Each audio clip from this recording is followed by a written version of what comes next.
होती विजयदशमी पे हमारे यहाँ शमी के पत्र की बड़ी पूजन का महत्व है। 5 दशमी 5 शमी पूजन कर ली जाती है तो जो भी आपका द्रोही होता है वो आपसे दूर हो जाता है या आपसे स्नेह कर कर आपके करीब आ जाता है। 5 कोई सी भी दशमी पर शमी के वृक्ष के नीचे जाइए, घी का दीपक लगाइए, शुद्ध जल तांबे के पात्र में लेकर जाकर अर्पित करिए।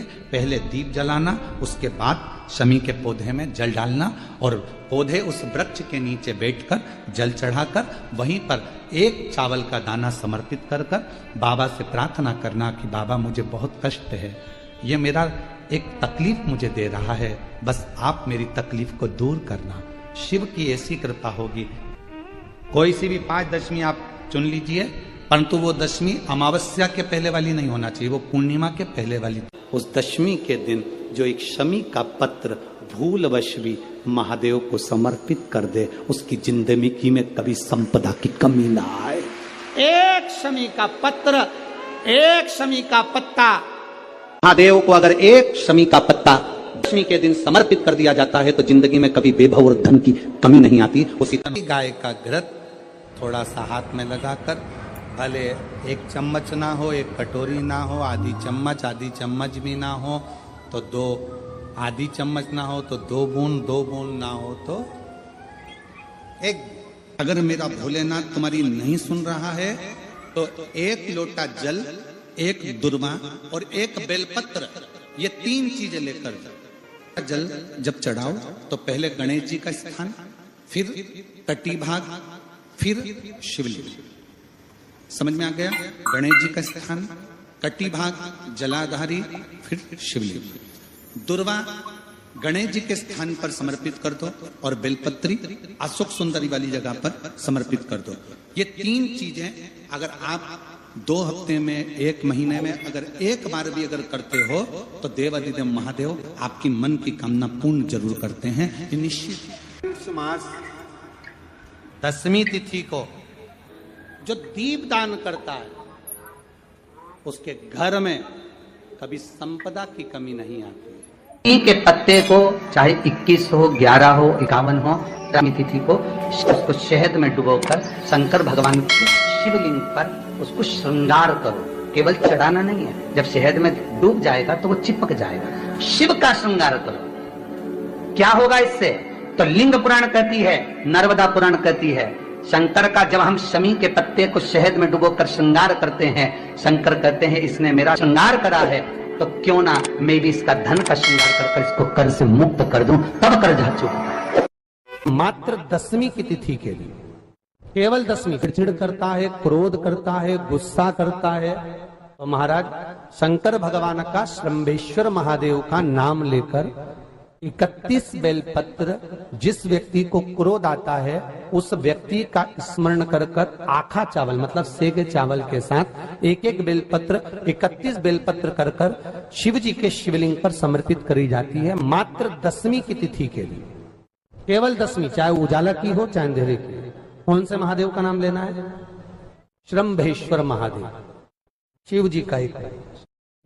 दशमी तिथि को बेलपत्र, 1 लोटा पानी, 1 जल का पात्र, और उस 7 बेलपत्र में भी मध्य की बेलपत्र में बीच वाली पत्ती पर केसर का भाग घिस कर चंदन बनाकर उससे ओम लिखकर, और दोनों जो पत्तियां हैं उस पर गणेश जी, रिद्धि सिद्धि और माता पार्वती जी का, कार्तिकेय जी का स्मरण कर कर उस पत्ती पर केसर चंदन की बिंदी लगाकर बाबा देवादिदेव महादेव को अशोक सुंदरी की जगह पर समर्पित करी। और उसी में से 1 बेलपत्र वापिस बाबा से लेकर आइए कि मेरा ये कार्य है बाबा और आपको करना है।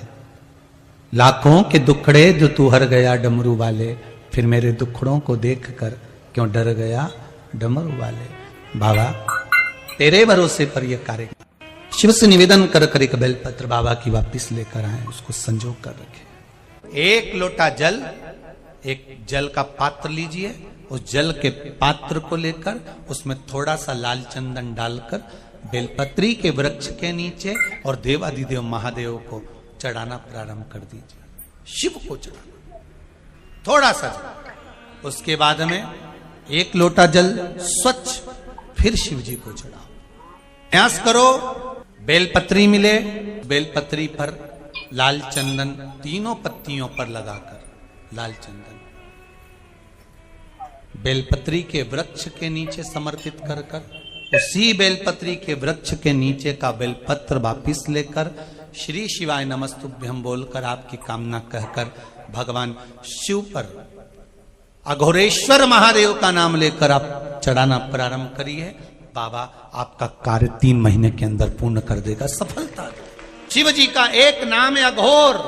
10वीं तिथि को जो तुलसी की डंडी को घी में भिगोकर अपनी कामना कर कर भगवान के सामने दिए में रखकर जला देता है, दिए की तरह उससे आरती उतार देता है, कहते हैं उसका जन्म दूसरी बार पृथ्वी पर नहीं होता, वो भगवान के गोलोक धाम में जिंदगी भर के लिए विराजमान हो जाता है। जिंदगी भर को हम जो जल चढ़ाते हैं उसका एक तरीका भी हमारी जिंदगी में अगर हमने उसको स्मरण में रख लिया तो हमारी कार्य की सिद्धता को सिद्ध कर दे। सीधे जल चढ़ाना, दक्षिण में बैठकर उत्तर की ओर मुख कर कर जल चढ़ाना, अशोक सुंदरी से लेकर शिवलिंग तक जल चढ़ाना, 5 स्थान पर गणेश, कार्तिकेय, अशोक सुंदरी, जलाधारी, शिवलिंग पर जल चढ़ाना 5 स्थान, और 5वां जल समर्पित करना। 5वां शिव जी को 5 नंबर का जो जल आता है, जो जलाधारी है, ऊपर जिसमें पानी भरा रहता है और नीचे एक एक बूंद टपकता रहता है, जलाधारी में जल समर्पित कर कर उसी जल को बचाकर अशोक सुंदरी वाली जगह पर थोड़ा सा चढ़ाकर उसी में से जल शिवलिंग पर जब हम समर्पित करते हैं तो हम जिस कार्य के लिए जा रहे हैं वो कार्य सफल होता ही है। 2 माता ऐसी है, 2 जगत जननी ऐसी है कि दुनिया का कोई भी व्यक्ति कितना भी टोना कर दे, चाहे दुनिया का कोई भी व्यक्ति कितनी भी विद्या कर दे, चाहे दुनिया का कोई भी तांत्रिक कोई विद्या करने वाला तुम्हारे ऊपर कितनी भी विद्या कर दे, 2 देवी ऐसी है जो उस टोना को, उस विद्या को पलट देती है। 2 देवी ऐसी हैं जो कोई अपने ऊपर अगर विद्या कर रहा है और वो 2 देवी का स्मरण कर लिया जाए, उन 2 देवी का नाम लेकर मात्र शंकर के शिवलिंग के सामने जो अशोक सुंदरी वाली जगह होती है वहां पर अगर इन 2 देवियों का नाम लेकर अगर जल चढ़ा दिया जाए तो किसी ने अगर विद्या करी भी होती है तो पलट जाती है। कोई कितना भी बड़ा तुम्हारे लिए तंत्र मंत्र कर रहा हो वो तुरंत पलट जाता है, एक क्षण नहीं लगता और उनका नाम लेने से ही पलट जाता है। 2 देवी, एक प्रत्यगिरा माता, एक है प्रत्यगिरी माता और दूसरी है दंतेश्वरी माता, जिसका काली पुराण में विशेष वर्णन लिखा। और दंतेश्वरी माता का स्मरण यहां तक अथर्व वेद में भी वर्णित किया गया प्रत्यगिरी माता का। काली पुराण में तो है, देवी भागवत में भी है। ये जो 2 देवियां हैं, एक प्रत्यगिरी माता और दूसरी जम के बोलो दंतेश्वरी माता। ये 2 माता ऐसी हैं, अगर भगवान शंकर का ये शिवलिंग है, ये जलाधारी है, माता पार्वती जी का हस्तकमल, और यहां सामने एक मोटी सी लाइन होती है अशोक सुंदरी का स्थान, इधर गणेश जी, इधर कार्तिकेय जी। जब हम दक्षिण में खड़े होकर, उत्तर में मुख कर कर यहां खड़े होकर जब हम शिवलिंग पर जल चढ़ाते हैं और अपने जल के पात्र को थोड़ा सा आगे बढ़ाकर हम इस स्थान पर, अशोक सुंदरी के स्थान पर, इस यहां खड़े होकर जल चढ़ाते समय इस स्थान पर अपने पानी के लोटे को आगे बढ़ाते हैं और जल को यहां गिराते हैं। प्रत्यगिरी माता का नाम लेकर या मां दंतेश्वरी का नाम लेकर जब हम चढ़ाते हैं, आज दिन भर में अगर कोई ने भी हमारे ऊपर विद्या करी होती है वो 2 मिनट के अंदर वो कटकर गिर जाती है और कोई असर नहीं हो पाता। 2 मां, एक मां दंतेश्वरी, एक मां सुंदर लिखा है 10वीं तिथि को जो तुलसी की डंडी को घी में भिगोकर अपनी कामना कर कर भगवान के सामने दिए में रखकर जला देता है, दिए की तरह उससे आरती उतार देता है।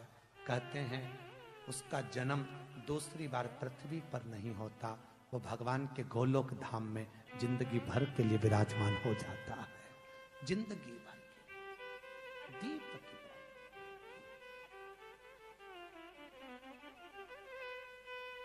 विष्णु पुराण किस किसने सुनी है? हाथ उठा। विष्णु पुराण का 5वां अंश 24 तरह के दिए होते हैं। कितने तरह के? 24 तरह के दीप होते हैं। उस दीप में सर्वाधिक श्रेष्ठ दीप होता है तुलसी दल का दीप, तुलसी की डंडी से जो प्रकट किया गया। बत्तियों का भी क्रम है, एक लंबी बत्ती होती है, एक गोल बत्ती होती है। होती कि नहीं होती? लंबी और गोल। ये वाला स्पीकर बंद है, बार बार बंद हो रहा है, बार बार चालू हो रहा है, उसको देखिए जरा। बत्ती एक गोल होती है, एक लंबी होती है। गोल बत्ती और लंबी बत्ती में अंतर होता है, बहुत जमीन आसमान का अंतर है, बहुत ध्यान देना इसका। गोल बत्ती किस किस देवी देवता पे लगती है और लंबी बत्ती किस किस देवी देवता पे लगती है, तो स्कंद पुराण और विष्णु पुराण दोनों कहती है जो लंबी बत्ती होती है वो पितरों की जगह पर, पूर्वजों की जगह पर, पूर्वजों की जगह पर, बड़ के पेड़ के नीचे, पीपल के पेड़ के नीचे लंबी बत्ती का प्रमाण है। किसी देवी के स्थान पर, जो देवी की पूजन करते हैं, जगदम्बा की पूजन करते हो, पार्वती की करते हो, लक्ष्मी की करते हो, कुल देवी का स्मरण करते हो, लंबी बत्ती का प्रमाण। और जो गोल बत्ती होती है वो गोल बत्ती का प्रमाण किसी हनुमान मंदिर, राम मंदिर, शिव मंदिर, जितने देवताओं के मंदिर है वहां पर गोल बत्ती का प्रमाण। लंबी बत्ती देवी के स्थान पर इसलिए जलाई जाती है क्योंकि देवी वंश की और लक्ष्मी की वृद्धि करती है, तो लक्ष्मी और वंश बड़ा होना चाहिए, लंबा होना चाहिए। और देवता के सामने गोल बत्ती इसलिए लगाई जाती है कि हमारा मन, ये चित्त, ये वृत्ति आपके चरणों में टिकी रहे और एक दिन हम भी वैकुंठ का वास करें, इसलिए गोल बत्ती लगाई जाती है। एक सहस्त्र बत्ती होती है, करें दर्शन कभी? यहाँ पे माताएं बैठ बैठ के बनाती रहती है 100 बत्ती, 108 बत्ती, 108 बत्ती बनाकर भगवान के सामने। उसका क्या प्रमाण है? कौन से पुराण में लिखा है कि 108 और सहस्त्रावली बत्ती लगाई जाए? तो स्कंद पुराण में कार्तिक खंड के अंदर स्पष्ट किया गया, सहस्त्रावली बत्ती 108 लंबी बत्तियों का जो प्रमाण है वो कहते हैं कि जिस व्यक्ति ने किसी तीर्थ को ना करा हो, पूरे तीर्थ नहीं गए हो, सारे तीर्थों का स्नान नहीं करा हो, किसी तीर्थ में दर्शन करने से वंचित रह गए हो, तो 108 बत्ती की एक बत्ती बनाकर किसी नारायण के मंदिर में, शिव मंदिर में, देवी के मंदिर नहीं, केवल देवता के मंदिर में अगर उसको घी में भिंगोकर प्रज्वलित कर दिया जाता है तो सारे तीर्थों के दर्शन का फल उस जीव को प्राप्त हो जाता है। उसको सहस्त्रावली बत्ती 108 सहस्त्रता। जो शिव का स्मरण करेगा, जो लक्ष्मी का पूजन करेगा, उसके घर में नारायण लक्ष्मी दोनों प्रवेश करेंगे, उनका उद्धार करें। आपके जीवन में यदि आपको ऐसा लगता है कि हमारे बहुत तप करने पर, भजन करने पर, व्रत करने पर, साधना करने पर, उपास करने पर भी हमें कहीं ना कहीं तकलीफ का सामना करना पड़ रहा है, तो निवेदन है एक चावल का दाना शिव को चढ़ाने का, या एक पुष्प की पंखड़ी,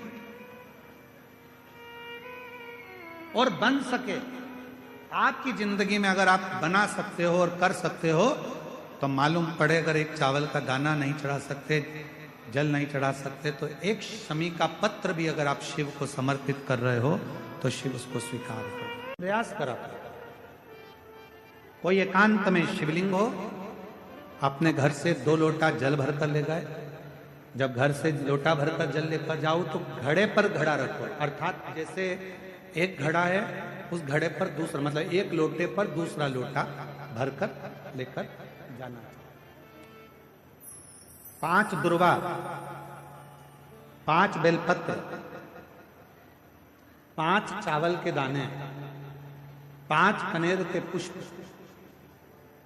जो एकांत में शिवलिंग होता है वहां लेकर जाना चाहिए। पहले बाबा को, जो तुमने 2 कलश जल लिया है, उस 2 कलश को, 2 लोटे को एक के ऊपर एक रखकर, अपना हाथ रखकर बाबा को अपने मन की कामना कर कर कि बाबा मेरे ये गर्भाशय में, मेरी बच्चादानी में या मेरे शरीर में गांठ पड़ गई है, बाबा इसको समाप्त कर दो। विनय कर कर, निवेदन कर कर कुंदकेश्वर महादेव का नाम लेकर एकांतेश्वर महादेव पर दोनों जल की धार एक साथ चढ़ा, और बाद में जो दुर्वा लेकर गए हो 5 वो शिव जी को चढ़ समर्पित करें, बेलपत्र भगवान शंकर को समर्पित करें, कनेर के पुष्प शिव जी को समर्पित करें। मन की कामना कर कर कनेर के पुष्प को शिवलिंग पे से उठाकर मां जगतजननी जगदम्बा अंबा का जो स्थान है, ये शिवलिंग शंकर जी का स्थान, ये जो गोल जलाधारी होती है ये मां पार्वती जी का स्थान है। जो कनेर का पुष्प शिव जी के ऊपर चढ़ाया है उसको उठाकर 5 पुष्प को जगतजननी जगदम्बा के चारों तरफ रख दीजिए। दुर्वा को उतारकर अशोक सुंदरी वाली जगह पर रख दीजिए और बेलपत्र को अपनी हथेली में रखकर शिव जी से प्रार्थना करो कि मेरे गर्भाशय में या मेरे शरीर में यहाँ गांठ है, बाबा इसे गला लो। विनती कर कर दुर्वा को उठा लो, चावल के दाने वहीं चढ़ा के रख दो शिवलिंग के ऊपर, और दुर्वा बेलपत्र लेकर घर आ जाओ। 5 दिन तक सुबह एक दुर्वा, शाम के समय बेलपत्र प्रदोष काल में चबा चबा कर खाना प्रारंभ करो। 5 दिन के बाद 15 दिन इंतजार कर कर वापिस जांच कराओ, धीरे धीरे गठान गलना प्रारंभ हो जाए। गांठ गलेगी, डॉक्टर का इलाज साथ में चलने दो, जांचें चलने दो, जो इलाज चल रहा है उसको चलने दो। पर अगर कहीं किसी नारी को गर्भाशय में, बच्चादानी में अगर कोई खराबी हो जाती है या गर्भाशय में हो जाती है या कहीं गांठ पड़ जाती है तो वो शिव की आराधना करे। साधु आपके जीवन में ऐसा लगने लगे कि हाँ बहुत कष्ट है, कर्जा भी बढ़ गया, तकलीफें भी बढ़ गई, बहुत दुख भी बढ़ रहा है, कहीं परिवार सही नहीं चल रहा है, तो प्रयास करते रहा करो। हफ्ते में एक बार 1 चावल का दाना जल के पात्र में डाल लिया, 1 काली मिर्च जल के पात्र में डाल ली और उस जल को ले गए, थोड़ा सा चंदन का छींटा डाल दिया, ले जाकर शिव जी को समर्पित कर दिया। शंकर को जल चढ़ाने के लिए 5 स्थान हैं जहां शिव को जल चढ़ाया जाता है और शंकर उस जल को स्वीकार करते हैं, जिसको पंचगंगा कहा गया। 5 स्थान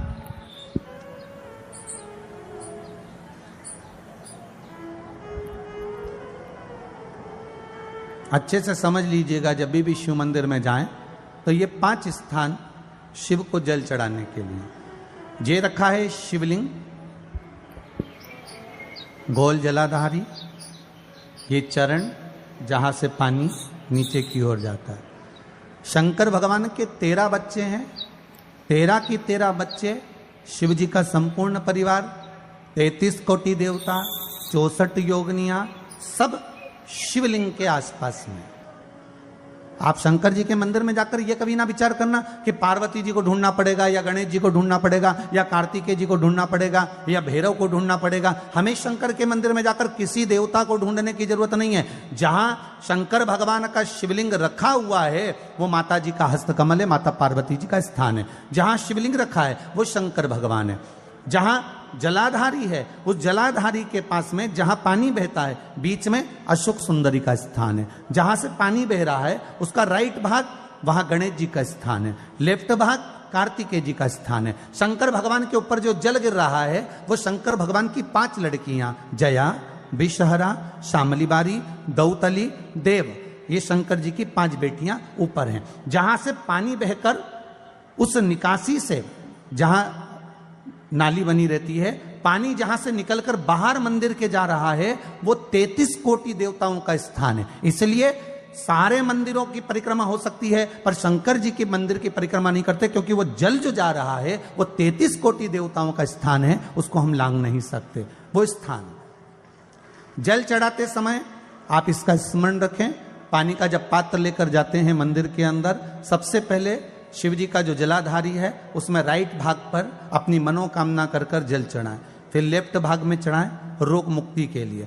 अशोक सुंदरी की जगह पर चढ़ाएं, ये तीसरा स्थान। चौथा स्थान माता पार्वती जी का जो कटी भाग है जहां पर शिवलिंग रखा हुआ है उस भाग पर जल चढ़ाएं, चौथा भाग। पांचवा भाग शंकर जी के ऊपर चढ़ाएं। ये 5 जगह पर जल क्रम वाइज चढ़ाएं। आप लोग जाते हो डायरेक्ट जाकर शंकर जी पे जल उंडेल करा जाते हो, सीधे गए और शिव जी पे जाकर आपने जल चढ़ा दिया। हमारे यहां शास्त्र कहता है जैसे अपन देवताओं की पूजन करते हैं तो पंडित जी सबसे पहले पूजन किसकी कराते हैं? जम के बोलो जरा, गणेश जी की। गणेश जी के बाद पूजन कराते कराते कराते कराते कराते कराते आगे के सारे देवता कराते कराते कराते कराते फिर जन पर पहुंचते हैं। आप डायरेक्ट मूल पूजन कराते कराते कराते कराते कराते कराते आगे के सारे देवता कराते कराते कराते कराते फिर मूल पूजन पर पहुंचते हैं। आप डायरेक्ट मूल पूजन पे पहुंच जाते हो। और सरल भाषा में समझ लो, जितनी सरल भाषा में समझोगे ना उतना अपने जीवन में उतर जाएगा। इस छत के ऊपर आपको चढ़ना है,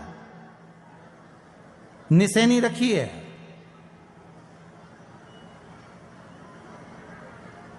पाए लगे हुए हैं, आप कैसे चढ़ोगे?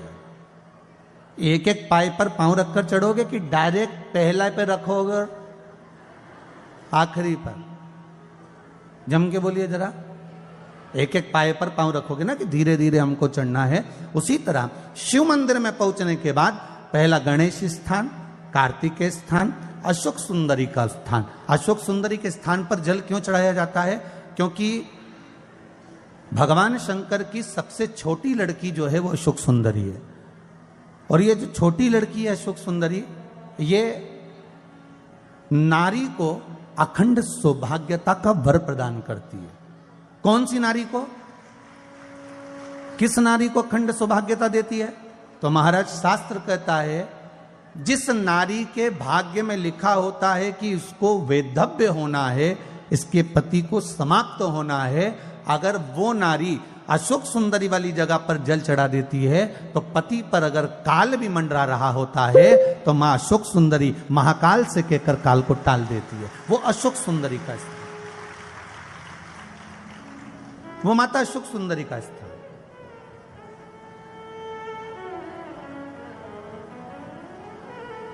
जल चढ़ाने का एक नियम है। यहां जल चढ़ाया, फिर कार्तिकेय बाबा को चढ़ाया, फिर अशोक सुंदरी को चढ़ाया, फिर कटी भाग पर। ये कटी भाग बड़ा विशेष भाग है महाराज, बहुत बहुत ध्यान दीजिएगा। जिस पति और पत्नी में विवाद होकर अदालत तक बात पहुंच गई हो और तलाक तक की नौबत आ रही हो, महाराज उनको जोड़ने के लिए ये कटी भाग मूल होता है। कौन सा कटी भाग? जहां पर शिवलिंग रखा है, जहां शिवलिंग रखा है ये कटी भाग मूल होता है। कहते हैं 5 सोमवार लिंग पुराण वर्णन कर रही है। 5 सोमवार कटी भाग पर जहां शिवलिंग रखा हुआ है, 3 उंगली में मक्खन लेकर कटी भाग पर मात्र फेर देने पर और उस पर 7 जगह चंदन लगा देने पर पति और पत्नी का संबंध कभी समाप्त नहीं हो सकता, वो जुड़कर ही रहेगा, प्रेम बढ़कर ही रहेगा।